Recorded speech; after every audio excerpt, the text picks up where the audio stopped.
Hi guys, welcome back to We Are Gonna Talk About It. Before we start today's episode, I have a small favor to ask for. If you enjoy this content, enjoy what we do, please like and subscribe. If you're watching this video from TikTok, please hit that follow button. So today we are going to be talking about an important topic, one that has sparked debates, one that has, changed the world in very many ways. And joining me today is the one and only Mary Ashley. So I'll let her introduce herself, then we dive in. Thank you so much for having me, Joel. I'm super excited. So my name is Mary Ashley. I'm a marketer. I'm a PR consultant, but I'm also a feminist activist. And so I think I'll be appearing in that capacity today with our topic. So I'm super excited. So the topic is feminism, but we are going to start with the basics. So we're not going to dive into the sexual revolution and stuff. That will be for another time. We are going to start with just unpacking the word feminism. How do you understand feminism? Because there is like a big misunderstanding of just the word feminism. Most people just jump onto the trend of, let me talk about this. Maybe it's relevant to my friends. I want to be relevant as well. But what's the actual meaning of the word feminism in your own perspective? I think not just from my perspective, obviously, because I think some things are objective facts, right? Okay. It can't come from my opinion. So feminism is an objective fact? Yes, of course. It's a description. So what it describes is objective outside of, it's already a fact. It's already a description outside of what I think, right? So most people, when they are reminding us of what feminism is, the ones who think they know it better than us, they're always telling us that feminism is basically a movement that is gearing towards gender equality and women getting equal opportunities in whatever space that they step in. And I do not disagree with that. Absolutely, feminism is about getting equality for people, but that is not just what feminism is. That's why I will disagree with people. Feminism is about liberation of women and minorities. Liberation from what? Liberation from the patriarchy. Most people, when they talk about feminism and equality, to remind us to step back in line, like, hey, you guys are already getting 2 offices and you're doing this job and you're being paid and you're the third and the other. Why are you guys making more noise? And I think they call it misandry, which I would like to dispel a bit later. So why are you guys being radical and voicing opinions outside of this and hating men, right? And I find that very interesting because I think women are the only people who are not allowed to hate their oppressors. You could beat me, berate me, abuse me, take away my jobs, not pay me equally, catcall me, sexualize me, harass me. But I should be like, Joel, please don't say that. We hate it when you guys say, please. Of course, feminism comes from anger. We are angry. In fact, we're not angry enough because this is a movement that has come from very far. When the suffragettes, feminists, who they used to call the feminist witches, were being burned at the stake, those women were being banned for doing simple things like thinking, like reading, like questioning their husbands, like saying, I think I would like to get paid for that teaching job.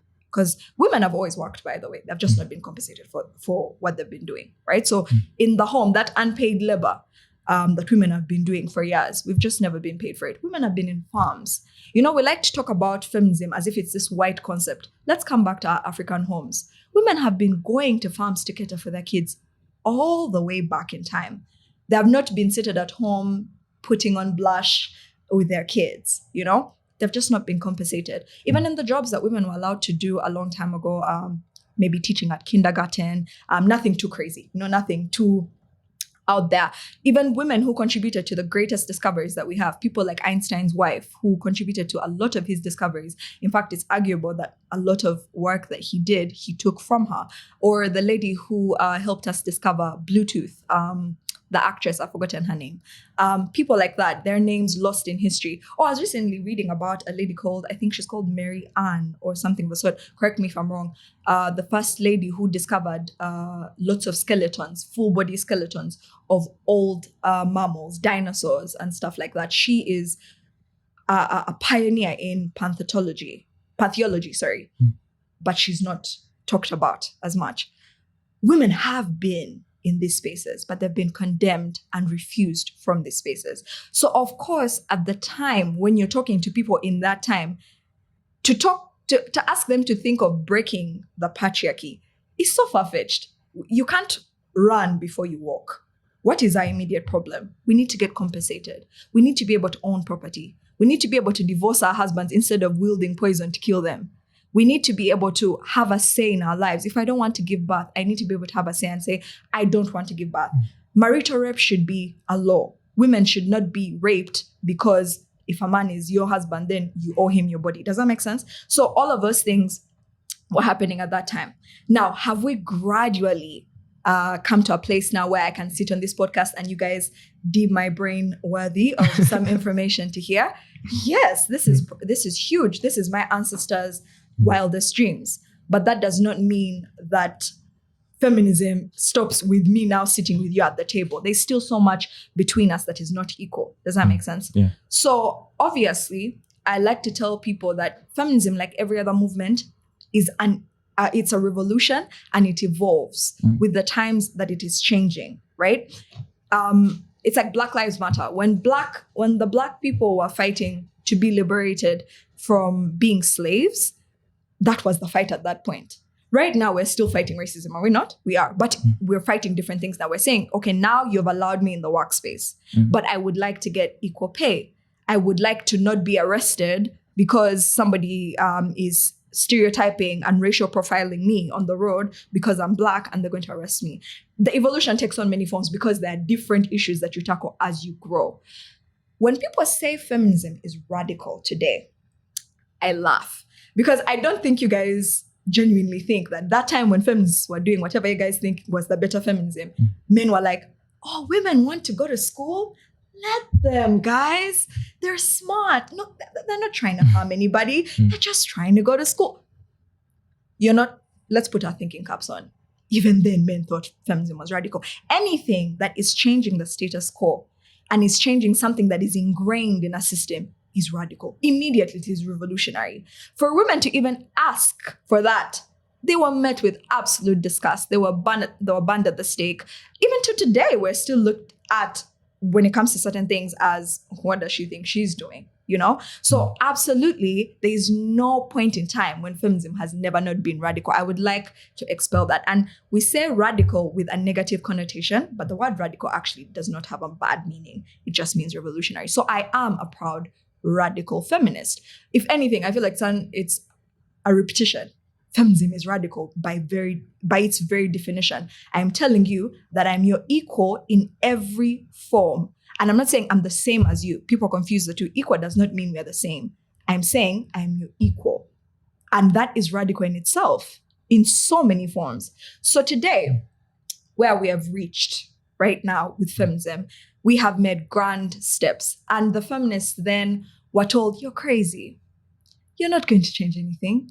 What do you mean you think you're going to get into schools? What do you mean you think you can get into STEM? What do you mean you can be credited for the books that you write? What do you mean that you can think for yourself? What do you mean you can get a divorce? What do you mean like you can hold property and make decisions without your husband until you want to be led? You're supposed to be led by your husband, but women are saying, actually, I don't need a husband to lead me. I think I'm capable of thinking for myself. That's radical.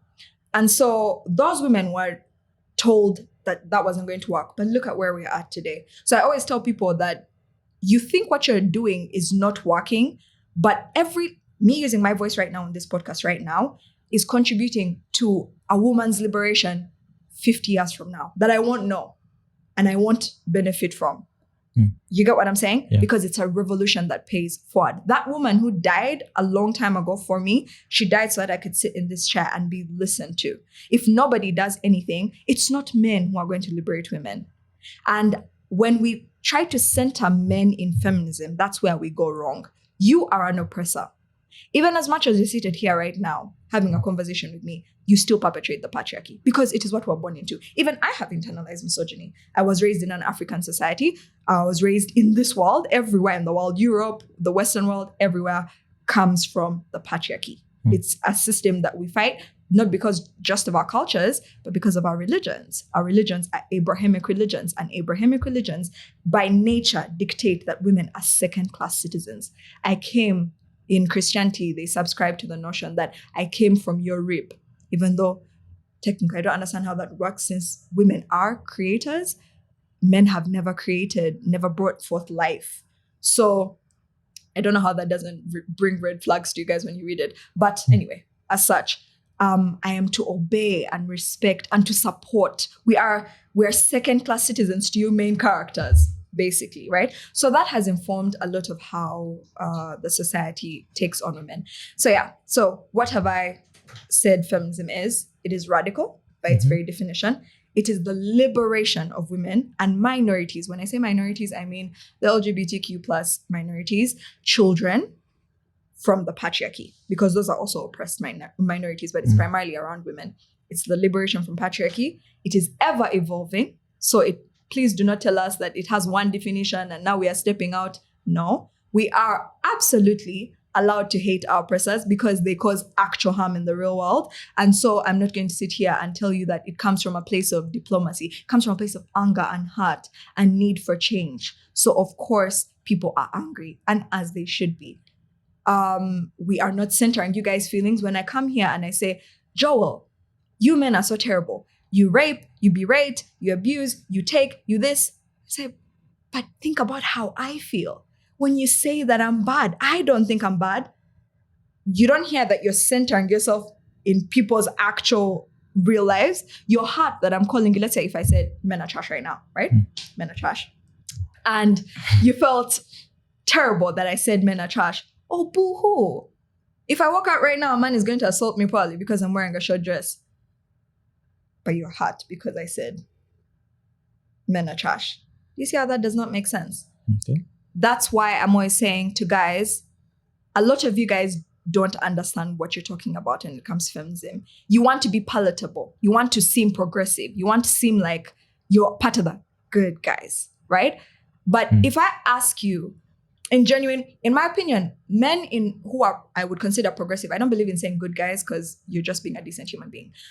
What I consider to be progressive guys are people who are capable of actually admitting that I am part of the problem.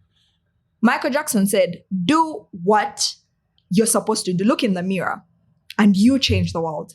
Do what you're supposed to do. When you look into the mirror, all of us have our misgivings. As a woman, I have certain places where I have internalized misogyny, which I perpetrate, right? I have had to be able to look within myself and say, in this point, you are perpetrating the very system that you're what? That you're fighting. So if I can look at myself and be able to see that, then that's how I can be able to change. Where guys go wrong is every time you start the conversation of you're perpetrating misogyny, you're misogynist. When I tell you I'm misogynist, I think men think misogynist is an abuse. It's like telling somebody you're stupid. Words have meanings. When I say a bigot, I know that sounds very rough, but it's not an abuse. It has a meaning. A bigot is people who hold old adage prejudices. That's what it means. It's not an abuse. So somebody starts from the defense. Me, I'm not a misogynist. I've never raped a babe. I've never touched a babe. No, there's more to that than what you're talking about. It's a whole system. You get what I'm saying? Have you ever sat down with yourself, Joel, and said, you know what? Every time I'm talking with my boys and they're calling women bad and they're talking about women's bodies in a certain type of way, and I don't check them, even if I never said anything in that conversation, I am contributing to the problem.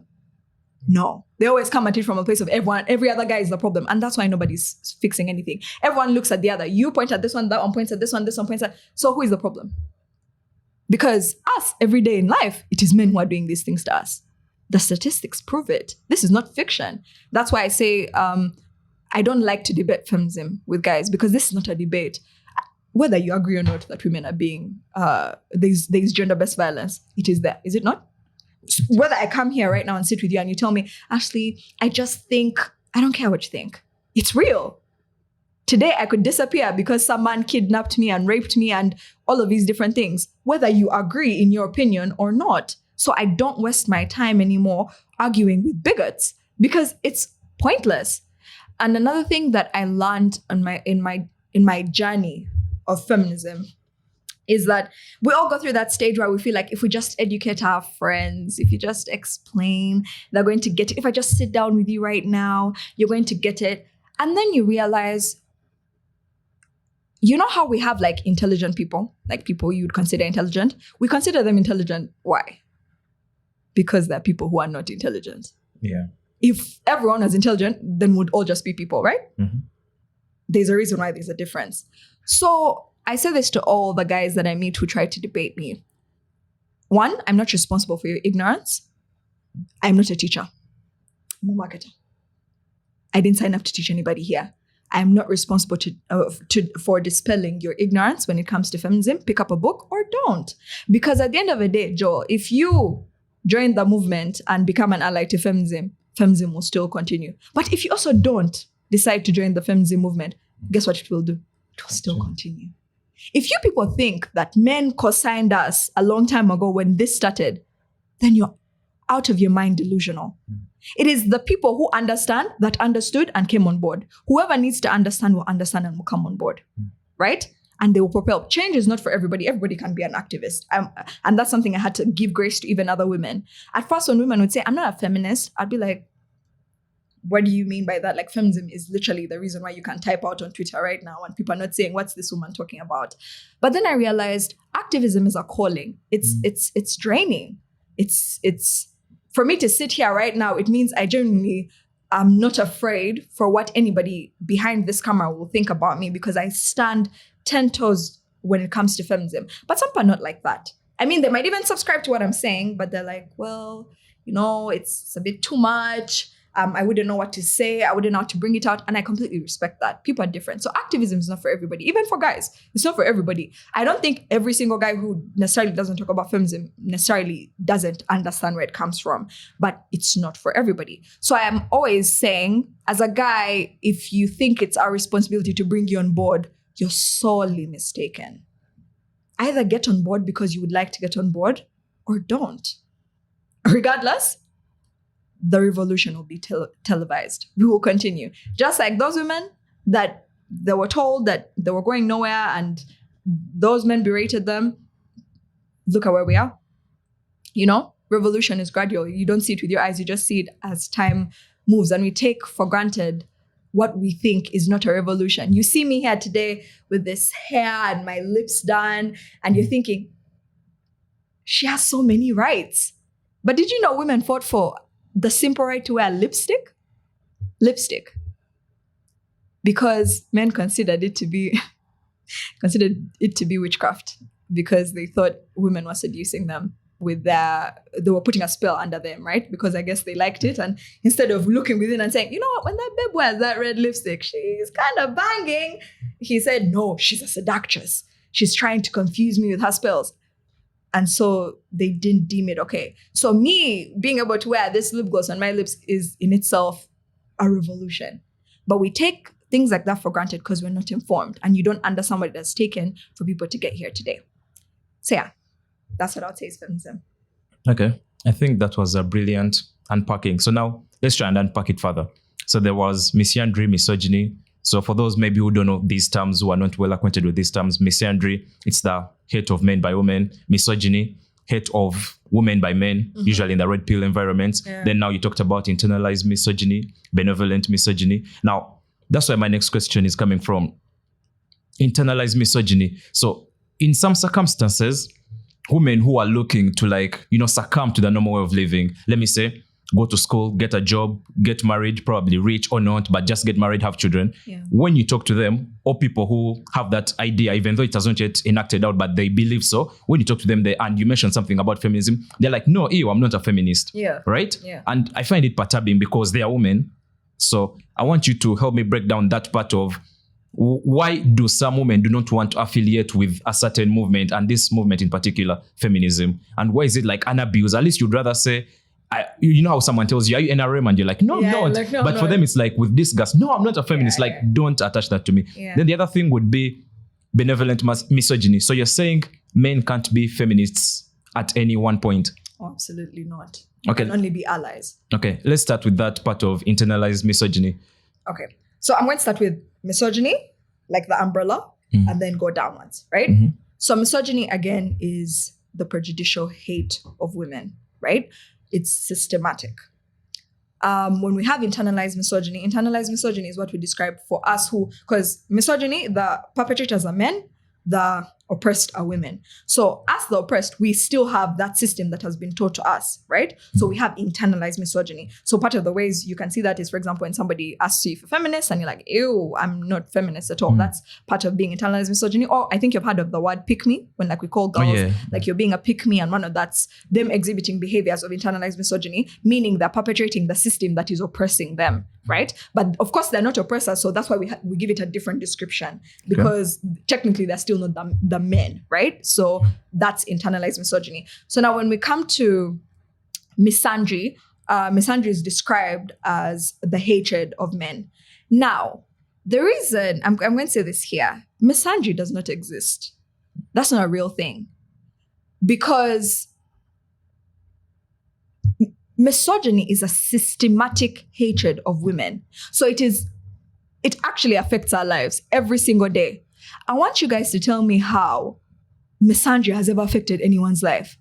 We're not out here in these streets looting. We are not banning you people. In fact, maybe if we started that, maybe you guys could give us a crash, because I wish sometimes we went that side. Maybe then you guys would really listen. But that's not what, we don't have vigilantes who are killing men for fun because of what they've done and all of these things. And even if that was the case, even if we had this group of women who are actually going out and harming men for all of these things, it still does not make sense, because it is a reaction to the oppression that they've been put through for years. So no one is here hating you guys because we're idle and we don't have things to do. We're hating you guys because you're actually affecting our lives. That's like saying your mom slaps you and you say, I hate you. And then she says, why do you hate me? How audacious of you. I hate you because you slapped me. How are you telling me I should not hate you for slapping me? Does that make sense? Like, that doesn't even, I don't know. Misandry is something that doesn't make sense to me at all. People, of course, are angry.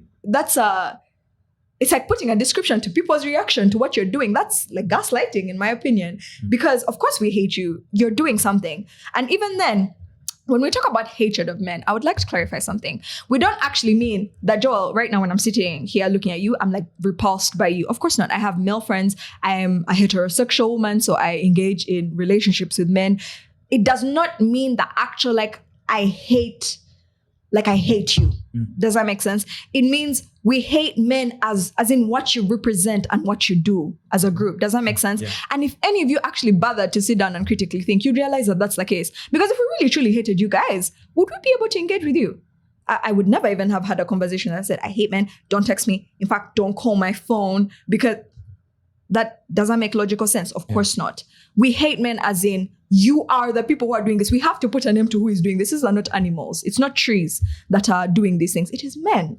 If it was insects, then we'd say we hate insects. You get what I'm saying? But unfortunately, it is men. So it is you guys that we hate for doing the things that you're doing. So misandry, there's no system that misandry operates in.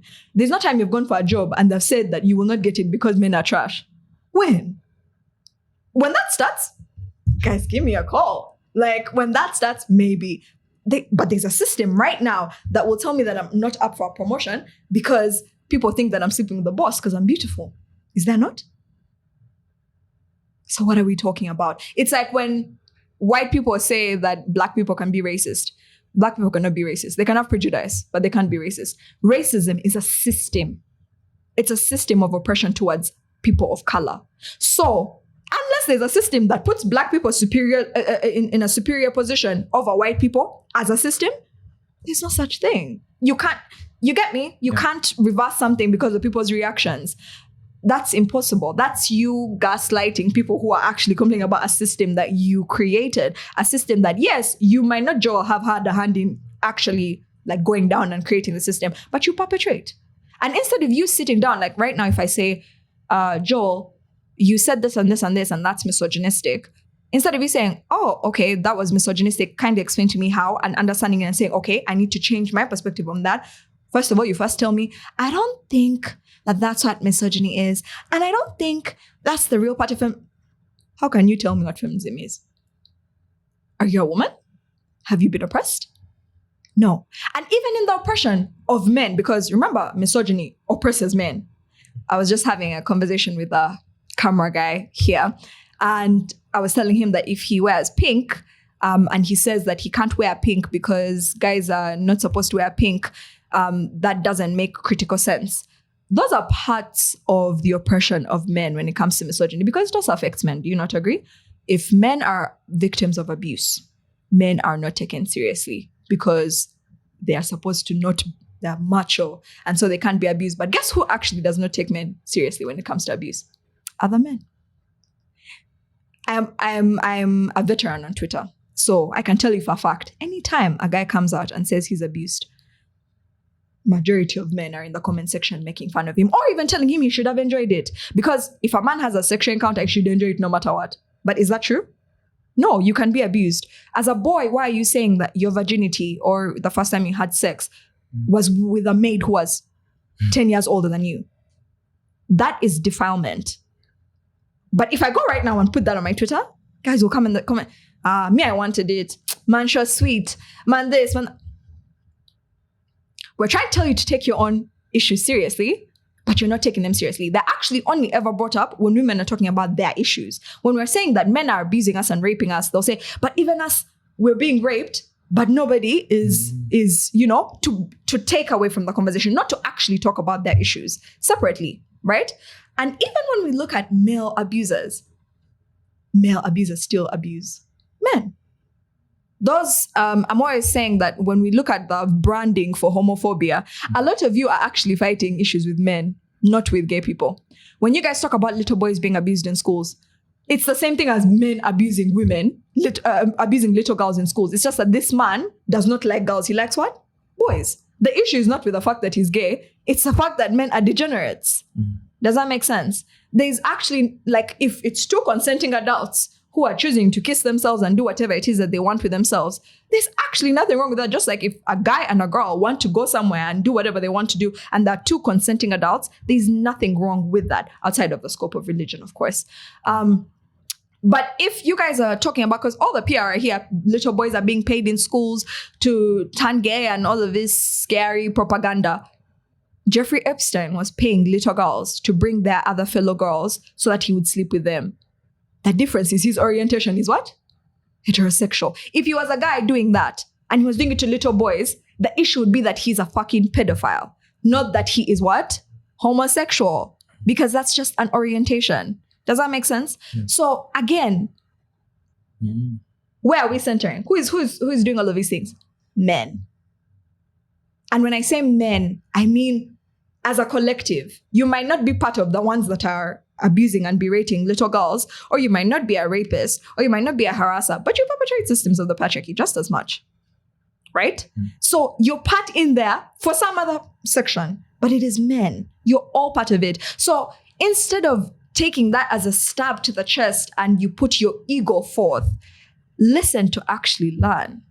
Listen to actually grow. Because even we've had to put down our egos. I can't tell you that I'm a perfect feminist. That's quite literally impossible. I grew up in this very exact system. Sometime when I was in a relationship, this guy told me that I want to give you gifts, but like even me, I want gifts, you know? I want to feel like I'm being loved and cherished and all of these things. And at first I was so appalled. I'm like, he wants gifts. Is he a girl? Like, why does he want gifts? That's so irritating. But I know better because I have critically deconstructed a lot of these things. And when you're a feminist, you deconstruct a lot of systems that we have, to be honest. And I realized he's a human being. Why the hell not does he, why doesn't he deserve gifts?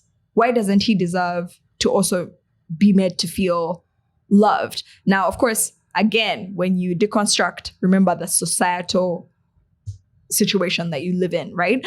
So that you can act accordingly. But technically, logically, because me, I'm a number one believer that masculine and feminine energy is just rebranded, what do they call it? Gender roles. But that stuff doesn't exist. There's nothing masculine or feminine. People are just people. And we're taught how to behave basing off of our sex and our gender. What are we born with? We are born with sex. We have female sex we have male sex, we have intersex. We are not born with a gender. Gender is the characteristics that we describe to people that come from a certain sex and the way they might behave. So as a girl who has mostly certain hormones raging, because we all have the same hormones, by the way, even guys have estrogen, everyone has all of that. Just that you might have more of this versus the other person. You're told that you will like pink, that you like dolls, that you speak in a soft, beautiful voice, that you are not aggressive, you are submissive, you are meek, but that's not how all of us are. And that doesn't make me any less me. You know? I've always been a dominant person from when I was a kid. It has nothing to do with anything. I've just always been that type of person. And I don't ever not want to be, because this is how I am, right? And I know certain guys who are meek. They're not assertive characters. They're not bossy characters. So are you saying he's not a man because of that? But why people start to pretend is to conform within these boundaries and labels that have been set for us to be. That's why people are unhappy, in my honest opinion. That as a guy, Joel, you might like flowers. You might like red roses. When you see them at Garden City, you're like, I really like red roses. I think they're really beautiful. But you know that if you tell your guys right now that you like to buy red roses over the weekends, they're going to be like, now you're not a man. You're not masculine enough. Or if you tell a girl, because like I said, girls can perpetuate misogyny with their internalized misogyny. So when you tell your girlfriend that you like red roses, she berates you. And she says, how pathetic of you. Like, why would you like red roses? But when red roses were created in this nature, did someone see a writing somewhere under a petal that said for women only? No, because all of this stuff is made up. It's made up, guys. Your vagina or your penis does not dictate anything about your personality. It's just reproductive organs. I don't think the way I think because of my vagina. Just like you don't think the way you think because of your penis, right? You're not intelligent because of a penis. Same thing. And like all of these things derive from those confines. Now, there's a lot of layers to all of these things. So I don't want to go too much into all of that. But basically, that's where we stand when it comes to misogyny as a system, when it comes to misandry as being a non-existent thing, and when it comes to women being disgusted to be associated with feminism. It's because of internalized misogyny. But furthermore, they're just trying to survive the system that you guys created. You see, me, I'm naturally somebody that goes against the grain. I'm a very assertive person. I don't really fear being condemned. I find it more important to me to be authentic versus to be liked. But that's how I'm wired, right? Most people are not like that. And I don't blame them for that. It doesn't mean I'm better than them. It's just how I'm wired versus how they're wired. So for most girls, they're just trying to make it in the system that was created. They're told that as a woman, you should be a good woman. You should cook, you should clean, you should be kind to men, you should respect them of all things, you should follow their leadership, and you'll be rewarded. You'll have beautiful children, he will take care of you, you won't have to work, you'll be rewarded by your society, right? Of course, the system that's not really how it works on ground. But it's the story that they've been sold. They're just trying to make it in a system where they feel that this is what is supposed to happen. Most people are not critical thinkers. Neurotypicals especially are conformists. That's just what it is. And it doesn't necessarily make us better or not. It's just how their brains are wired. So for the most part, she's just trying to survive. And when you look at benevolent misogyny, most women actually want a benevolent patriarchy. They don't want the patriarchy to disappear completely. Have you ever heard when women say, me as a woman, I do what I want. I can do my nails. I can do my hair. I don't want to be bossed around. But like also at the end of the day, my man must provide 100%. He must, still be a leader. But then you cannot berate her as well. And you get what I'm saying. I always look at those women and I feel bad for them because that those two can't coexist. Unfortunately, you can't tell men that you're capable, full thinkers, and you can live your own life, and you do not need to be, you're intelligent and you're a full being of your own, but at the same time, you claim that you have to be led by somebody, or somebody has to take care of 100% your bills. And guys, let's bring this back to normal, like understanding, so you can get a better picture. Even your parents who have 100% financial responsibility of you before you turn 18, they lead from a place of selfishness most of the time. And people don't like to admit that, do they? No. Your parents will tell you, me, I am paying for Makerere. Or why you want the University of London, or why you want Strathmore, that's your business. Me, I'm paying for what? For Makerere University. Because it's his what? His money. So same thing with a man. You think that a man is going to let you do whatever you want to do on his money. There's absolutely no person that exists like that. Does that make sense? Like, let's remember that at the end of the day, we're human beings. Before we're all of these imaginary roles you're creating, you operate from a place of humanness. As a guy or as a girl, let's say I'm the one who is the breadwinner and I have the most money. Sweetie, whatever I say goes. And it best go correct. Okay? When I say we're getting that Peugeot as opposed to the Range Rover, what are we getting? The Peugeot. And that's that. Because I have the money. Whoever has the money talks. And that's why we've fought so hard as feminists for women to have financial liberation. Because when you have your own money, you can make your own decisions. Your decisions do not exist within a bubble. That's why even in workspaces, if you're creating a relationship with somebody who is your superior, it has to go under HR. Because even if you tell us how much you really love him and he's not taking advantage of you, but the fact that he has a financial power over you, as a structural power over you, it means it can be abused. So that has to go under the what? The record. So it's the same thing with husbands. If you're telling people that you're going to be led and you're going to have somebody take care of you, you're going to be bound to whatever decisions that they make. And that can be dangerous because in the world that we live in, we know exactly how men operate. He could beat you. He could take away your financial freedom. He could rape you. He could do all sorts of things. He could isolate you. And what will you do? Nothing. You have no power. Does that make sense? So like, they want a benevolent patriarchy where, Joel, you lead, but don't be too much. Like when I say no, like be like, oh, my prince, whatever you want, my princess, you know. But like technically, like we tell people you're a leader, right? And then when you're taking care of me financially, but like I should be able to still have like a huge say. And like if I disagree with something, you should be able to take it, even if you don't agree with it, right? Because you're my baby and like you care, you know, but like you're still the financial thingy. I do all the housework for you. Get to clock in 9 to 5. Me, I'm clocked in from 7 a.m. to the nighttime always, because to be a stay-at-home mom, you don't clock out, my friends. Kids don't die at 5 p.m. and then they wake up. You get me? You're actually doing more if you don't know. But anyway, in all of that, you don't change diapers, you don't do this, you don't do that. But like you're a father and you're present and you're loving. It's all a facade. That's what they want though. But that's not how life really works, Joel. You get me? Yeah. Even your parents who love you. The truth is sometimes they make decisions and they're wrong. But you can't refuse. Either you do it or you leave their house. You get what I'm saying? So every human being, like that cannot work. You're putting yourself in danger.